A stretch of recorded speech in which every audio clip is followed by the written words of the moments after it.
గారికి నోటీస్ పంపుతూనే ఇంత రేషాలు, ఇన్ని కుట్రాలు, ఈ అటెన్షన్ డైవర్ట్ చేసే సిస్టంలు.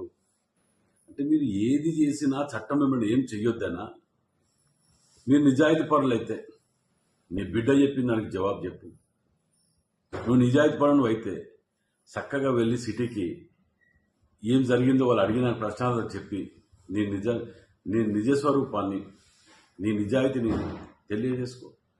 అంతేగాని ఈ ర్యాలీలు, ధర్నాలు, ఈ న్యూసెన్స్ ఇవన్నీ పెట్టి ప్రజలు డైవర్ట్ చేసి సింపతి పొందటానికి మీరు చేసేది అన్ని చేస్తూనే ఉన్నారు కదా. ఇంకా బుద్ధి రాకుండా నిన్న కూడా ఆ కౌశిక్ రెడ్డి అది ఏంటిది, అది అధికారుల మీద దాడి లేనిది, దౌర్జన్యాలు లేనిది.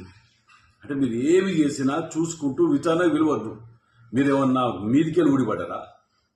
మీకు దేని గురించి చేయాలి? నోటీస్ ఇస్తేనే బట్టలు చెప్పుకుంటున్నారే.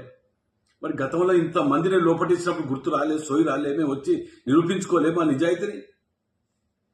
అది వదిలిపెట్టి ఈ రాధాంతం ఏంది, టీవీలలో ఈ న్యూస్ ఏంటి, ఇక్కడ బయట తీసుకొచ్చి ప్రజలను తీసుకొచ్చి నిరసన తెలిపితే నీ అన్ని మాఫ్ అవుతాయా? చేసిన పాపాలన్నీ పోతాయా? అధికారులకు కూడా విజ్ఞప్తి, దయచేసి ఇలాంటి వాళ్ళని క్షమించకండి.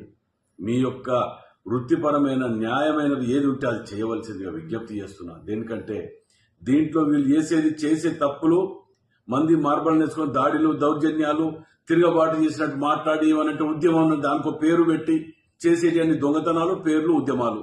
ఏమయ్యా ఇది? ఏమైనా పద్ధతేనా ఇది? వయసు పెరిగింది, 80,000 పుస్తకాలు చదివిన అంటున్నావు. ఇదేనా మీరు చేసే పని?